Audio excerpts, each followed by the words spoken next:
Hi everyone. Hi teacher. Good morning, good afternoon, good evening, whenever you're watching this. Today I'm going to talk about the ethical dilemmas of AI in agricultural, quantitative investment, and climate prediction. How technology is reshaping food systems and who benefits. And I'm going to talk about AI, big data, and how they are changing the global alimentary systems. And the question here is who is really getting the benefits of this transformation? So, okay, let's go. Um, let's go to the executive summary. And well, let me start by presenting the case in an objective way. It has been documented in the pages I researched that the AI integration and the climate models in agricultural investment have generated big real opportunities, such as better productivity, and a more efficient risk management, and better operative efficiency. But it has also opened the doors to serious ethical dilemmas. Big hedge funds and technological enterprises and public agencies are using satellite data, field sensors, and machine learning and deep learning algorithms to predict the climate changes and the results of the harvests. The problem is that this knowledge that they're getting is really a privilege, and it tends to benefit only the hedge funds, and it is sometimes bad for the agriculturals who are traditional, and this gap is contributing to the inequity in economic and to the alimentary speculation. So, well, here we have our key actors and technical context. To understand who are involved in this, we must look around the key actors in this. In a side, we have the hedge funds and investors, institutional investors, enterprises such as BlackRock, TIAA, and pension funds who use AI to speculate about futures of uh, primary materials, agricultural primary materials such as corn, soy, and even water contracts. Supporting these infrastructures are the big agri-tech companies. No, wait, the tech companies such as IBM, Microsoft, and Google. Then there are the agri-tech companies such as Climasel, Methium, Satgil, or the Climate Corp develop predictive models. They develop predictive models that predict the climate. The public agencies such as FAO and agricultural ministries that promote early warning systems. And sorry, and yes, these early warning systems in the public benefit, they are for public. And so some like agro-industrial firms like Monsanto, Bayer, and Corteva that offer platforms to get a better crop management. And at the end, we can find the small farmers. And well, I'm sorry, but they are often excluded from these services, except from the FAO services, which are public. So let's go into our fourth slide. That is the information advantage gap. And this takes us to what I call the gap of informative advantage. Big companies, they tend to invest strongly in satellite images, and they are of very high resolution, I must say, from companies like Planet Labs and Airbus, and in really crazy and really crazy systems of AI in the cloud that are capable of processing terabytes of data each day. And well, the families of agricultors, well, they don't have access to these platforms. what can we do? And this is called sometimes the big data gap. That's how they call it. And it is not just about an accessibility problem. The the people say that more than 77% of traditional agriculturals fear that their own data is being used to speculate in the market without their consent. And well, in the practice, this privilege, this informative privilege, traduces directly into investment, into quickly investment, like seconds investment, like trading, like these hedge funds that buy agricultural futures or lands, even lands, before they are prognosticated, there's not going to be rain or there's going to be a heat wave, information that traditional agricultures don't have. So let's go to some real cases. Well, these are documented cases where there's been a negative impact. In Matopiba, Brazil, pension funds from United States and Europe have been buying soy lands on a big scale, which has led to the it has taken the lands from the agricultures, and it has led also to deforestation, and it has moved indigenous communities. In a later period, we have also the war between Russia and Ukraine, that started in 2022. The algorithm trading about futures of soy, corn, etc. It led to a global rise in the prices of the food. And there are some estimations from the Global Bank that each increment in 1% of the prices of the food leads to more or less 10 million people to poverty. With also, oh yes, the machines from John Deere and CNH, well, they have some sensors, IoT sensors that collect enormous quantity of data directly from the agricultural machine, but this data is controlled by the big corporations, not by agriculturals, as I many times have said. Leaving this out of the prognostic, out of the really advanced prognostic that this data could generate. Well, finally, yeah, the Division Climate Corp from Monsanto has centralized data from approximately 1/3 of all cultivated land in the United States, which is part of the reason of why more than 77 or 76% of agricultures tells and says that they have fear that their data is being used in a bad way for speculation. Okay, let's move on to, well, the good thing, real cases, positive impacts. Well, it is important to be equilibrated, good and bad. The same technologies have also helped to produce very positive outcomes.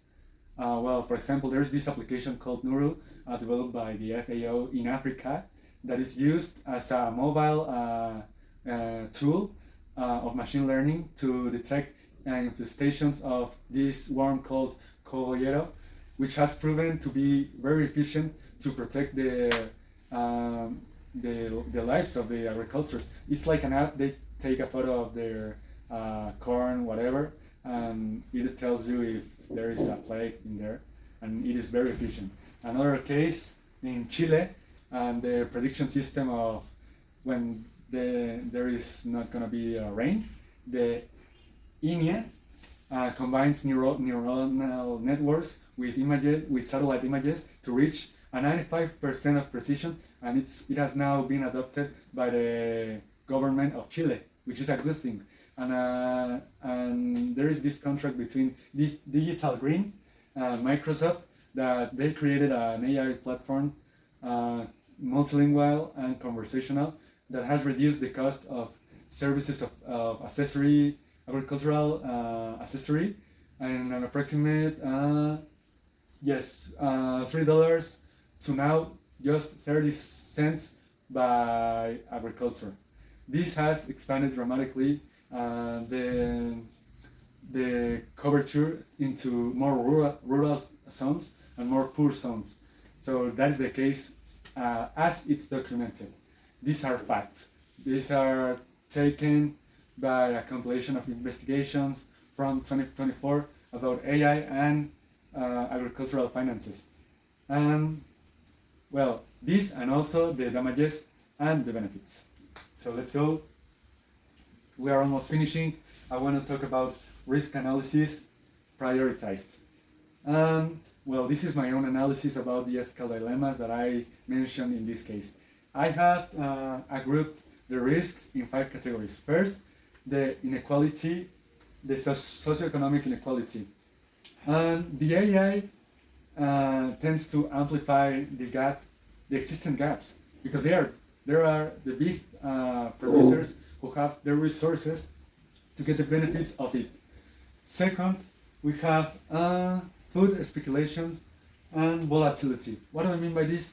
The algorithmic trading can make the prices go up without this really reflecting what the offer and demand is. Well, the real offer and demand is, which has real human consequences, such as, like we saw before, the statistics from the Global Bank. And third, the resource grabbing. No, the resource, yes, the resource grabbing, which is that the climate pronostics are now impulsing the concentration of the earth and water in the hands of the investors. And fourth, data privacy and sovereignty. Well, these are the data. The agricultures, they fundamentally they don't control their own agricultural data, even when it's generated by their own machine. Fifth, the algorithm bias, and these models they tend to be constructed without taking in account many like cultural factors, traditions, or social factors that they matter really big in this field. In my opinion, this ethical dilemma is that there is a conflict between the efficiency, the technological efficiency, and the distributive justice. The same tool, AI, the predictive AI, can amplify the inequality or it can reduce it, depending entirely of which people have access to it and who designs it. I think the strongest argument and the positive argument to these technologies is that they are really improving lives. They are really saving lives and resources. The beautiful app Nuru that I mentioned before, it's beautiful. And well, also the system of prediction of not raining in Chile, they show that the positive. But well, we have also the argument, really strong argument also in that it's the bad thing about the actual trajectory of AI. That without a deliberate inclusion, the AI doesn't create new opportunities. It creates inequality, and it is growing quickly and more efficient. This inequality. Someone might argue that regulating these markets could stop the innovation or might unincentivize the inversion that precisely finances these tools. And that is a solid point, a valid point.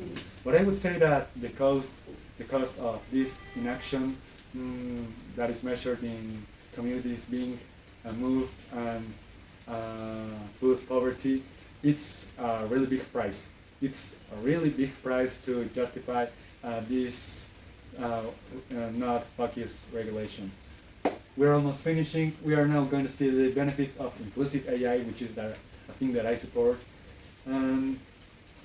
It's how an inclusive AI would look in terms of productivity and productivity, The AI allows better predictions. Also, yes, better productivity and environmental predictions, like the early detection of plagues. In democratization, like the knowledge democratization, the mobile tools from of accessory have cut the cost of $3 to only 30 cents per agriculture, and in resilience, each dollar invested in anticipated climate based in AI can now save up to $7 in emergency responses. That has been said by the Alimentary Global Program. And fundamentally, when these tools are designed in an inclusive way, from the start, the AI can be a really good tool of empowerment for the small agricultures. It's not just a tool for those who have the power. Okay, so let's go to the next one, that is policy recommendations. So, well, what should it be done really for, let's say, these agricultural communities? The recommendations might be uh, to build in exchange cooperative data to negotiate better conditions with the suppliers, with the technological suppliers to participate directly in the design process of this technology. You know, also like combining AI tools with agricultural practices to preserve the diversity and build network, communitary network of an early alert versus a speculative offer of lands, for example, no, or a speculative offer of water. For governments and those who create the politics, well, my recommendation would be to ask for the highest standard, open highest standard of data, following the FAIRR principles for climate data and agricultural data, and also to make stronger the regulation of the future stock market of primary materials, to limit the speculative positions, and also to guarantee the rights of the agricultural data, of their data, because it's of them, including portability, the sense of consent, informed consent also, and protection against the unauthorized use. And also, I really suggest to finance public laboratories of AI investigation and cooperatives with shared access to this technology. Also to support the local development of AI, giving scholarships and making alliances, public and private, following the FAO Microsoft model, and investing in programs of digital alphabetization and rural extension to AI models and big data. Well, we are finishing with conclusions and a roadmap. To end, the AI in agriculture is really, it's a gun. It is important, but you can use it for bad things and for good things. And it allows to win a lot of in productivity, in climate adaptation. But if it is not used properly, it can lead to inequality and it can lead to abuse in the market. The steps to follow rest in three pillars, which are transparency, in like having open data and auditable models, in inclusion with design technology that really cooperates with the small agricultures, and regulation, like with speculation control and the rights of the exchangeable data for the agricultures. And well, this roadmap in this slide, it shows a road from now to up to 2030, starting with case studies, pilot, and alliances, multi-sectorial alliances this year.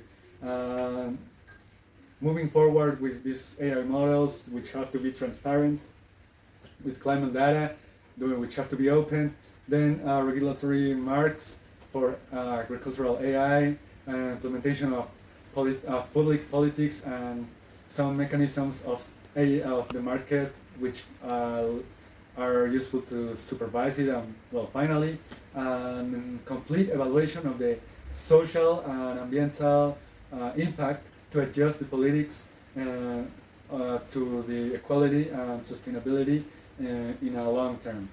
Well, thanks for everything. This is it. This is the ethical dilemmas in AI in agriculture. Thanks.